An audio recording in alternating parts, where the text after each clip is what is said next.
नमस्ते। लल्लन टॉप की टीम बिहार विधानसभा चुनाव की कवरेज के लिए निकली है और हम पहुंचे हैं सुपौल ज़िला। जिस जगह पर हम खड़े हैं ये किशनपुर थाना क्षेत्र में आती है और आपको मेरे पीछे ये नदी के ऊपर जो रेलवे का पुल दिख रहा है ये बहुत ऐतिहासिक है। 1934 में 1887 से शुरू करते हैं। 1887 में अंग्रेज़ों ने कोसी के दोनों किनारों को जोड़ने के लिए भपटियाही से निर्मली के बीच एक रेलवे लिंक बनाया था। 1934 में इस इलाके में बहुत बड़ा भूकंप आया और उस भूकंप की वजह से वो जो पुल था वो बह गया, ख़त्म हो गया। वो 1934 का टूटा पुल उसको दोबारा बनने में कहिए कि 86 साल लग गए और इस साल 18 सितंबर 2020 को प्रधानमंत्री नरेंद्र मोदी ने वीडियो कॉन्फ्रेंसिंग के ज़रिए इस पुल को राष्ट्र के नाम समर्पित किया। ये पुल मिथिलांचल के हिस्से को कोसी से जोड़ने का ज़रिया है। पहले जब ये नहीं था रेलवे लिंक तब समस्तीपुर से जयनगर जाने के लिए 300 किलोमीटर का लंबा रास्ता तय करना पड़ता था, घूम कर जाना पड़ता था और अब इस पुल की वजह से ये दूरी मात्र 22 किलोमीटर की रह गई है। जहाँ पे मैं खड़ी हूँ ये रेलवे पुल, इसके ठीक पैरेलल में आपको एक दूसरा पुल दिखेगा आवागमन के लिए। ये 2013-14 के वक्त शुरू हुआ था। इससे पहले जब ये नहीं बना था पुल तब इन दोनों इलाकों को आपस में जोड़ने के लिए सीधा कोई डायरेक्ट मीडियम नहीं था, कट गए थे दोनों इलाके।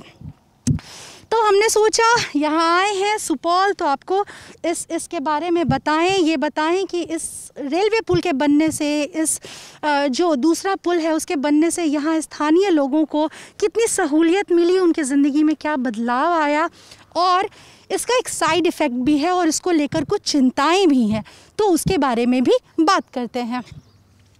हमारे साथ हैं स्थानीय पत्रकार हैं, आप थोड़ा बताएंगे इस बारे में।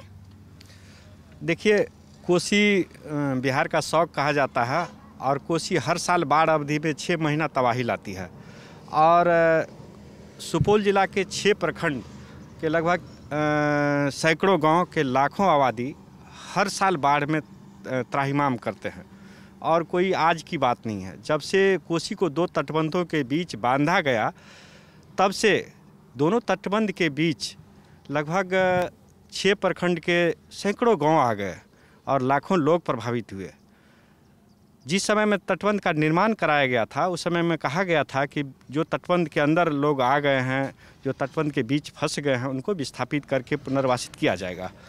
लेकिन कुछ लोगों को तत्काल किया गया, लेकिन लाखों लोग बच गए जो आज भी कोसी तटबंध के बीच बाढ़ त्रासदी को झेलने के लिए मजबूर है। कितने सरकारें आई गई लेकिन इनकी समस्या को कोई समाधान नहीं कर सकी है। ये सिर्फ आज चुनाव का दौर है, ये वोट बैंक मात्र सभी सरकारों के लिए बनकर रह गया है। पुराने विस्थापितों का मुद्दा नहीं सुलझा, आप बता रहे हैं, हमने पढ़ा भी है कि अभी भी लोगों को जो ज़मीन कही गई थी कि बदले में दी जाएगी, चाहे वो खेत हो वो या घर बनाने के लिए ज़मीन हो, वो नहीं मिली। अभी भी उनके जो खेत हैं वो उसमें बहुत मुश्किल से हर साल बाढ़ आती है, वो डूबता है, अपने साथ रेत लेकर आती है नदी, उसको हटाने में बहुत परिश्रम लगता है, फसल बर्बाद होती है। एक फसल नहीं ही होती है हर साल परमानेंटली, लेकिन फिर भी जो उसका भू राजस्व है वो सरकार को पूरा देना पड़ता है। लेकिन अगर हम इस पुल की बात करें, ऐतिहासिक कहा गया और इसको बनने में 86 साल लगे, तो जब ये पुल नहीं था तब कैसी स्थिति थी, अब जब ये बन गया है उसके बाद इलाके को कितनी सहूलियत मिली है? देखिए, बहुत तरह की आवाज़ें उठी हैं।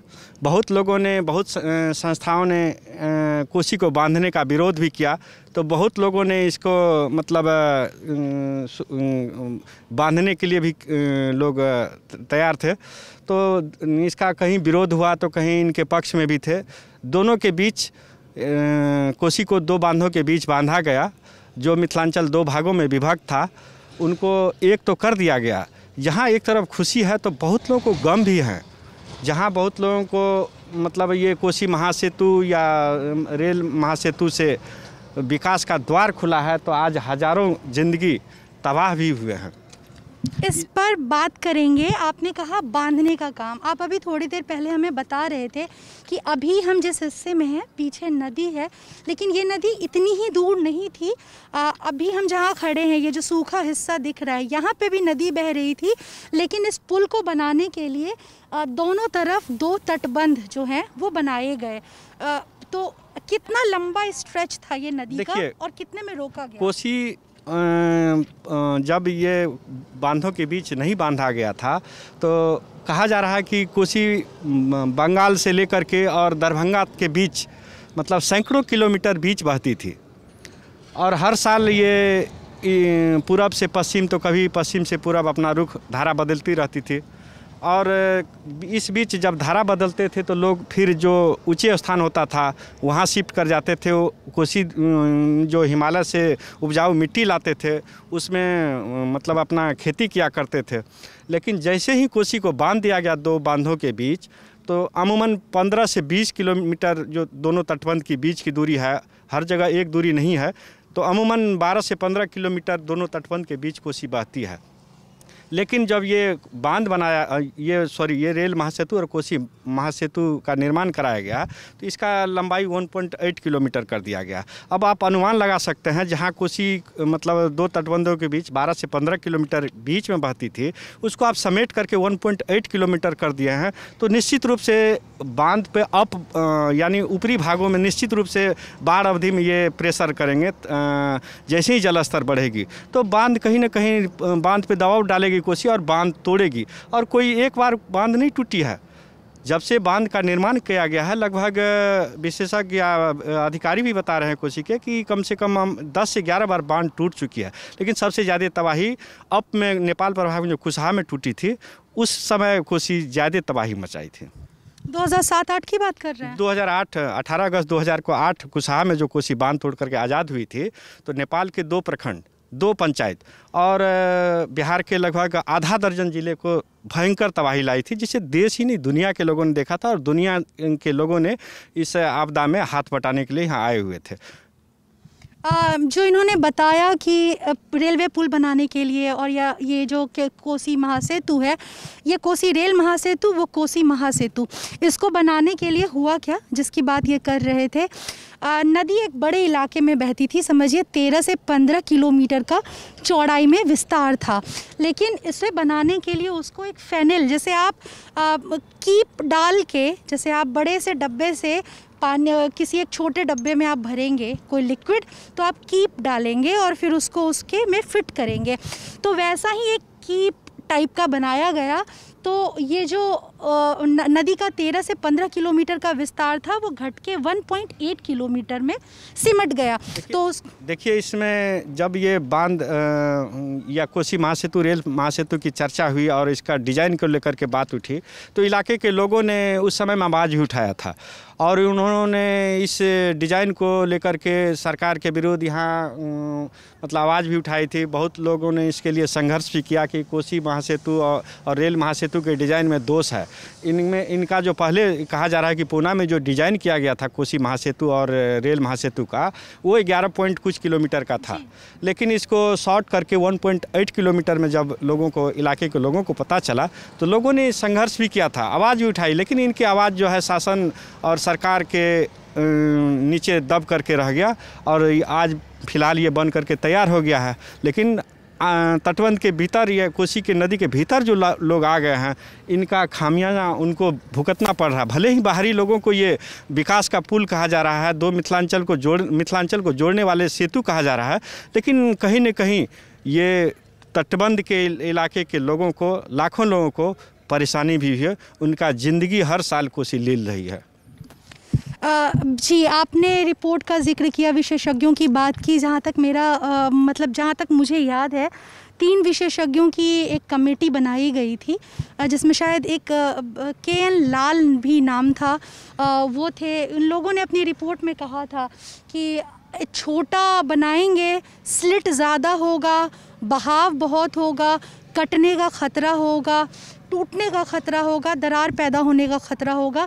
इसे लंबा करके बनाया जाए ताकि नदी का जो वेग है वो उतना ज़्यादा बाधित ना करे। तो ये आपने कहा विकास का पुल है दूसरों के लिए, लेकिन इलाके के लोगों को इससे जुड़े हुए खतरे हैं, आशंकाएं हैं। कितने सारे गांव हैं, कुछ जब ये बना होगा तो कई सारे गांव भी तो आए होंगे इसकी चपेट में, बीच में बसे होंगे। कितनी निश्चित रूप से पंचायतें हैं? यहाँ जस्ट आप ये पुल के जो दाहिने साइड आप देख रहे हैं, यहाँ गांव हुआ करता था, लगुनिया, बननिया, कटैया, बलथरवा। ये पुल बनने से निश्चित रूप से वो गांव जो है आज कोसी में विलीन हो गया। एक दो गांव नहीं, दर्जनों गांव इस पुल के बनने से वो निश्चित रूप से कोसी के मुख्य धारा में आ गए। उनको मुआवजा वगैरह मिला? देखिए, मुआवजा के लिए बहुत लोगों ने आवाज़ उठाई, लेकिन उनकी आवाज़ को लोगों सरकार द्वारा सुना नहीं गया। ये लड़ाई लड़ते रहे, लेकिन इनकी आवाज़ को कोई सुनने वाला नहीं हुआ। आज भी लोग यहाँ के त्राहिमाम है, कोसी महासेतु पे, गाइड बांध पे, अस्पर पे ज़िंदगी बिताने को मजबूर है। ये यहाँ कुछ महिलाएं हैं, कुछ बुजुर्ग हैं। ये रेलवे उससे इस पुल से आ रहे थे तो हमने बात की थी। इन्होंने बताया था कि इनका गांव कोसी के उस तरफ है, तो इनसे बात करते हैं। आपका गांव किधर है? पुल से उस तरफ। क्या नाम है आपके गांव का? सनपतहा। सनपतहा। तो खेत वगैरह किधर थे? वहीं थे, सनपतहा में था आपका खेत? हाँ, खेत सनपतहा में था। अभी क्या है स्थिति है? खेत बचा हुआ है? खेत कट गेले, खेत में धार बहे छे, तब कतऽ से एतै खेत? क्या कह रही है? ई बगल के जते खेत है, ई ठीक पर जागल आ पाइनो में से हमरे कछे ओठिन से ओने। अच्छा, ये आपका खेत कह रही है कि इधर उस तरफ भी आपका खेत था और इसके भीतर भी आपका खेत, इसमें जल समाधि ले ली आपके खेत में। डूब गया? हाँ, डूब गया।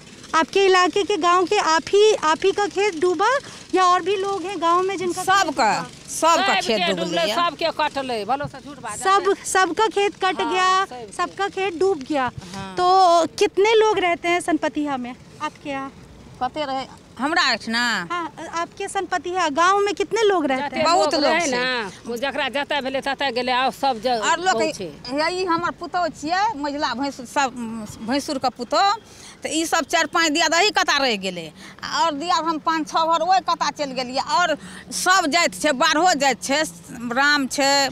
हाँ, मतलब सब जाति के लोग हैं। कुछ उस पार रह गए, कुछ इस पार रह गए। अच्छा, हमरा के त अथियो न बुढ़ो पेंशन नहीं दैया। तो खेत जो डूबा आपका, उसका मुआवजा मिला? हमरा आर के दै छै? हमरा को नहीं किछो मिललै है। हमरा को गार्जियन छै न, हमर भैंसुर एगो, अब ओकरा की मिलै छै नहीं मिलै छै हमरा को कोई पता। हमरा आर के पता नहीं, हमरा आर के नहीं दैया, मिलबे नहीं करले। कंफर्म नहीं है इनको, इनको पता नहीं है कि आप बता पाएंगे ये क्या उसी जनसंख्या में आते हैं जिनकी बात आप कर रहे थे कि उन्हें मुआवजा नहीं मिला, मुआवजे की मांग चल रही है लेकिन नहीं मिला, विस्थापित भी कहीं और नहीं किए गए? हमरा को इतनी मिल रहे। देखिए, ये आपको जिन गांव के बारे में जिक्र किए, कटैया, लगुनिया, बननिया, बलथरवा, जिस समय में ये महासेतु का निर्माण किया गया और दर्जनों गांव मुख्य धारा में आ गए, तो इनके पास सारा जो ज़मीन था वो कोसी नदी में आ गए। ये लोग फिर विस्थापित होकर के इनकी जो लैंड थे, घर थे, कोसी में आ जाने के बाद ये लोग कोसी पूर्वी तटबंध, तो कहीं अस्पर, जिनको जहाँ मौका मिला, इनके गांव जो एक साथ रहते थे वो छिन्न-भिन्न हो गए। कोई ज़मीन खरीदी इन लोगों ने कहीं और, या ऐसे ही सड़क किनारे और तटबंध पे रह रहे हैं? ये देखिए, इसमें तटबंध के भीतर भी बहुत तरह की समस्याएं हैं। जिनके पास तटबंध के अंदर भी जो संपन्न लोग थे वो तो कहीं बाहर में जाके ज़मीन खरीद करके बस गए, लेकिन जिनके पास पैसे नहीं थे, जिनके पास कुछ भी नहीं था, वो आज भी सड़कों के किनारे, कोसी अस्पर, कोसी तटबंध बांध के किनारे, रेलवे लाइन के किनारे, आज भी अमूमन 1-2 नहीं, सैकड़ों गांव, सैकड़ों घर मिल जाएंगे जो झुग्गी झोपड़ी डाल करके आज भी ज़िंदगी जी रहे हैं। मतलब किसान थे लेकिन अब ऐसे ही खाना बदोश बन गया है। बिल्कुल, जिनके पास अच्छी खासी ज़मीन हुआ करता था, जो एक ज़मींदार टाइप के लोग थे, अपनी खेती की ज़मीन से उपजा करके उनका भरण पोषण होता था, लेकिन कोसी में सारा कुछ आ जाने के बाद वो ज़मीन मतलब एक तरह से सब कुछ लुटा करके आज एक खनाबदोश की ज़िंदगी जीने को मिली। आपने बताया था एक कोसी संघर्ष समिति भी है जो इस तरह की मांगों को उठाती है। उसके जो अध्यक्ष हैं उनकी दुर्घटना में चोट लग गई है, तो वो अपने घर पर है, हम उनसे भी जाके बात कर सकते हैं? बिल्कुल वो मिल सकता है, आप उनसे उनकी बात भी आप समझ सकते हैं, लेकिन इलाके के 1-2 लोग नहीं हैं। हमने बताया कि सैकड़ों सुपौल जिले के 6 प्रखंड जो कोसी के आगोश में आते हैं, कोसी के चपेट में आते हैं, उनके लगभग हजारों लोग ये प्रभावित है। कोई 1-2 लोगों की समस्या नहीं, 1-2 लोगों की बात नहीं है। हर साल ये लोग आवाज़ उठाते हैं और इनका मतलब संघर्ष समिति भी बना हुआ है। ये चुनाव का मुद्दा बनता है कि हम चुनाव के टाइम आए हैं तो पूछ रहे हैं, ये वाला मुद्दा चुनाव का? इतनी बड़ी आबादी, आपने कहा 6 प्रखंड है, सैकड़ों परिवार हैं। ये लोग इतने ठगे गए हैं, इतने ठगे गए हैं कि अब इन लोगों को किसी पर भरोसा नहीं रहा। आज नहीं, जब से लगभग सरकार दैत रहे 6,000 टका 2 साल लग देलकै, आ एबरी मुखिया की कहलकै नहीं कहलकै, एबरी नहीं 6,000 रुपया मिला था इनको, बता रही हैं 2 साल, लेकिन अब नहीं मिल रहा है। तो आपका कहना इतनी बार ठगे गए कि ये चुनावी मुद्दा बनना ही बंद हो गया? देखिए, कोई पहली बार नहीं है, हर साल ये लोग को चुनाव के समय आश्वासन दिया जाता है कि अगली बार, लेकिन सरकार आती जाती रही, सरकार बदलती रही, लेकिन इन लोगों का भविष्य, इन लोगों का ज़िंदगी नहीं बदला है। इन लोगों का ज़िंदगी वहीं कोसी के बीच मतलब कोसी के साथ जीने मरने को मजबूर है। जबरी मोदी बहुत मदद केलक ये, गैस के 2 बेर पैसा देलक ये, तब 500 टका एगो नेता फेर देलक ये कोनो, आ तब की जे चावल आ चना ई दैये। चावल चना मिलता है, किसी नेता ने 500 रुपये दिए हैं, और क्या मोदी जी ने भी मदद की है, 2 बार गैस का पैसा मिला, उज्ज्वला योजना की बात कर रही हैं। तो ये थी बातचीत। ये देखिए, ये स्मारक है उद्घाटन का। 18 सितंबर 2020 शुक्रवार को श्री नरेंद्र मोदी के कर कमलों द्वारा ये वीडियो कॉन्फ्रेंसिंग के द्वारा उद्घाटन हुआ था, लेकिन यहाँ उद्घाटन का जो ये पट्ट है वो लगाया गया है। कहते हैं ना, बहुत घिसी पिटी बात है कि सिक्के के 2 पहलू होते हैं। तो जी, वो कह रही हैं कि उनको वृद्धा पेंशन भी नहीं मिलता है। हम कह रहे थे कि हर कहानी के 2 पक्ष होते हैं। ये बहुत घिसी पिटी लाइन है। कोसी महासेतु बेशक ज़रूरत थी, कनेक्टिविटी के लिहाज से सड़क पहुंचती है, जब संपर्क पहुंचता है किसी जगह तो वो अपने साथ रोज़गार, बाज़ार, बहुत सारे नई जो अवसर हैं वो लेकर आता है। बिल्कुल ज़रूरत थी, लेकिन शिकायत ये है कि डिज़ाइन के जो फ्लॉज थे, जो सुझाव थे विशेषज्ञों की, जो चिंताएं और आशंकाएं थी, उनका उन्मूलन नहीं किया गया, उनको आंसर करने की कोशिश नहीं की गई। 1.8 किलोमीटर का ये पुल कम बताया जाता है, इसकी दूरी ज़्यादा होनी चाहिए थी। हम और भी जगहों पर जाकर बात करने की कोशिश करेंगे। एक किसान, ये कोसी संघर्ष समिति के जो लोग हैं, उनसे भी बात करके आपको अलग अलग पहलू बताने की कोशिश करेंगे। शुक्रिया हमें देखने के लिए। मैं स्वाति और मेरे साथ ही अमितेश।